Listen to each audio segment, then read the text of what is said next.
આવો આવો મારા બાલકુડા એવા ટાબરિયાઓ. હું છું વાર્તા કહેનારો. આજે હું તમને બધાને ગીજુભાઈ બધેકાની એક વાર્તા કહેવાનો છું. કાન દઈને સાંભળજો. વાર્તાનું નામ છે રાક્ષસનો છોકરો.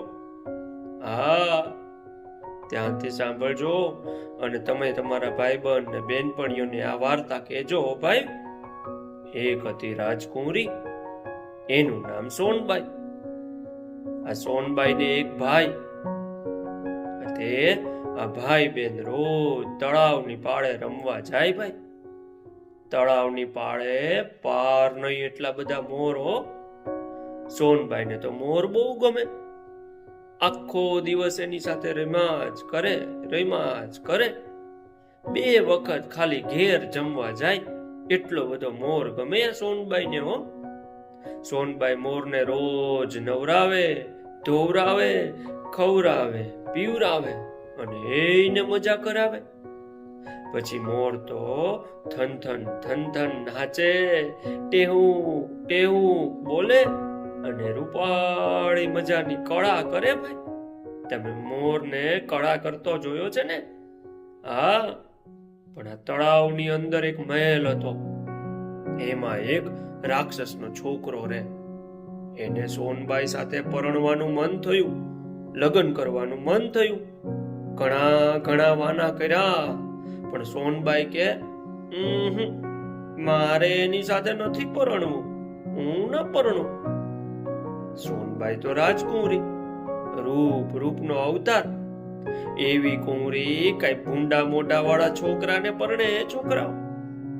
એક દિવસ સોનબાઈ મોર સાથે રમતી હતી, ત્યાં રાક્ષસનો છોકરો આવ્યો. સોનબાઈનો ભાઈ ને રાક્ષસનો છોકરો ચૂકટું રમવા બેઠા. હા, પત્તે રમવા બેઠા. કોઈ દિવસ પત્તા રમાય નહીં, ચૂકટું રમાય નહીં, પણ એ બંને બેઠા. સોનબાઈએ તો ભાઈને ઘણો વાયરો કે ભાઈ ન રમીશ, પણ ભાઈ માયનો નહીં. રમતા ભાઈ તો એના કપડા હારી ગયો, એના ઘોડો હારી ગયો, તલવાર હારી ગયો ને છેવટે સોનબાઈને પણ હારી ગયો. બોલો. હા, સોનબાઈ તો બિચારી ધ્રુસકે રૂવે. સોનબાઈ તો હિબકા ભરીને રૂવે. ભાઈ ઘણો પસ્તાયો, બહુ પસ્તાયો, પણ પછી કરે શું હે છોકરાઓ? રાક્ષસનો છોકરો કે તારે ન પરણવું હોય તો કાંઈ નહીં. લે, હું તળાવમાં કમળ થઈ જાઉં છું, પછી તું મને અડજે એટલે થયું. એટલે આપણે પરણ્યા. સોનબાઈ કે ઠીક. પછી તો રાક્ષસનો છોકરો તો પાણીમાં પડ્યો અને કમળ ફૂલ થઈને તરવા માંડ્યો. બોલો. સોનબાઈ તો એને અડવા ચાલી. પાણી કાંડા બૂડ થયું, પણ કમળને સેય વાતે અડાય નહીં. એટલે સોનબાઈ ભાઈને કે કાંડા સમાણા પાણી મારા વીરા, તોય કમળ ફૂલ આગું જાય. ભાઈ કે જરાક હાથ લાંબો કર, હમણાં જ આવી જશે, હવે તો સાવ પાસે છે. સોનબાઈ હાથ લાંબો કરવા જાય ત્યાં તો પાણીમાં બુડી ગઈ. ત્યાં તો કમળ ફૂલને બદલે રાક્ષસનો છોકરો થઈ ગયો અને સોનબાઈને એને પાણીમાં ખેંચી લીધી. બોલો. એ તો સોનબાઈને પાણી નીચે એક મહેલ હતો, ત્યાં લઈ ગયો. મહેલ તો રૂપાળો મજાનો, ખાવા પીવાની એ કઈ ખોટ નહીં, પણ સોનબાઈને ઘડીએ ન સોરવે, સેજે ગમે નહીં. એ તો એના મોર અને એના ભાઈને સંભાળીને રૂવે. એક દિવસ આ સોનબાઈ અગાસીમાં ઊભી રોતી હતી, ત્યાં કઈક અવાજ આવ્યો. કઈક તળાવની પાળેથી બોલતું હતું. સોનબાઈ બેની ઉને પાણીએ નવરાવતા, ટાઢું પાણી પીવરાવતા, ચૂરમું ચોળી ખવરાવતા, ફળિયામાં ભાભી સાવરણે મારે, પાણીયારે જઈએ તો બુજારે મારે, પાસે જઈએ તો પાટુએ મારે, રસોડામાં જઈએ તો વેલણે મારે. સોનબાઈ કે અરે, આ તો મારા મોરનો અવાજ, અહીં ક્યાંથી? ત્યાં તો મોર ફરી વખત બોલ્યો.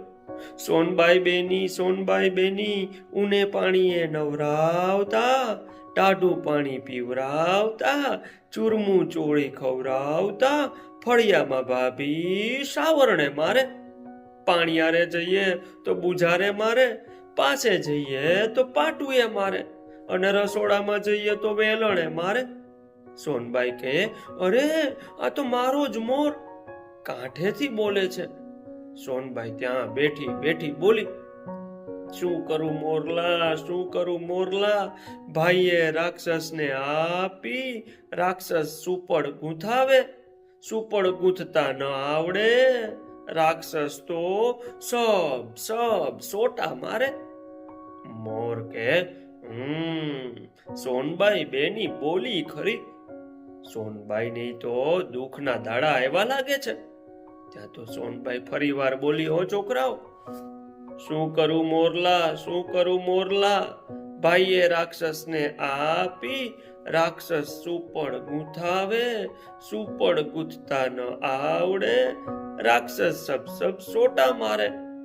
મોર કે, નક્કી આ તો સોનબાઈ બેની, બીજી કોઈ નહીં, મારી સોનબાઈ બેનીને આટલા બધા દુઃખ. ચાલો આપણે રાજા પાસે જઈએ. મારે જઈને બધી વાત રાજાને કરી, બધી મોરે જઈને. ઓ રાજા કે, હે મારી સોનબાઈને આટલું બધું દુઃખ? રાજાએ તો સિપાહીને બોલાવ્યા ને કહ્યું, જાઓ તળાવ આખું ઉલેચી નાખો અને રાક્ષસના છોકરાને પકડી લાવો. માણસો બધા મંડ્યા અને ઘડીકમાં તો બધું તળાવ ઉલેચી નાખ્યું ને રાક્ષસના છોકરાને મેલમાંથી પકડીને દરબારમાં આવ્યો. રાજાએ તો રાક્ષસના છોકરાને પછી ત્યાંથી કાઢી મૂક્યો અને મહેલ બળાવી નાખ્યો અને સોનબાઈને પાછા આણ્યા. સોનબાઈ તો એના મોરનો ખૂબ ખૂબ આભાર માનીને મળ્યા, ખાધું પીધું ને રાજ કર્યું અને આ વાર્તા આમ પૂરી થઈ. આવતીકાલે તમને બીજી એક સરસ મજાની વાર્તા કહીશો ભાઈ. આવજો ત્યારે.